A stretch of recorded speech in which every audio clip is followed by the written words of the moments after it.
अस्सलाम वालेकुम जी, वेलकम हो गया जी पिजन कार्नर चैनल जी दोस्तों, खुश आमदीद हो गया। लो भाई जान आ सूरत हाल है जी मौसम की फैसलाबाद की।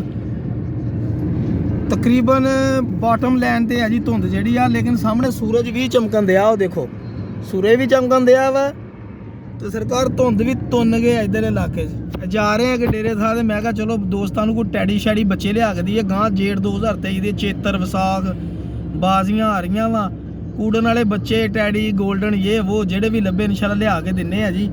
नाल दिखाइए तुहानू अपने इलाकों का व्यू। ए पिंड थां डेरे थां के इलाकों च वड़ गए आपां। देखो तुहानू नज़र भी घट आउंदा होएगा।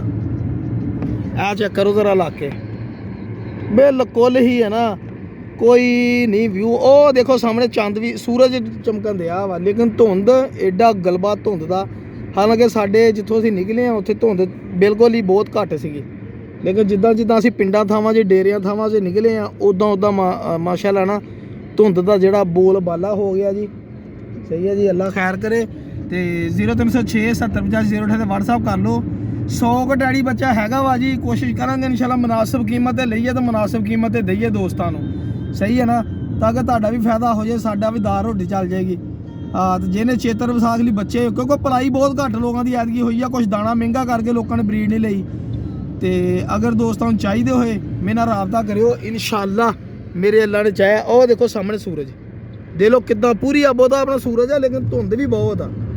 तो इंशाल्लाह जी कोशिश करूँ तुहानू शौक भी कराऊँगा बेयर ब्लड के अच्छे तो अच्छे उड़न वाले प्रवासी बच्चे दईए। तो गांह फिर अगे जो किस्मत सर दुआवां याद रखो। पिजन कार्नर चैनल सब्सक्राइब करो। अल्लाह हाफिज़, जज़ाकल्लाह जी, बहुत मेहरबानी।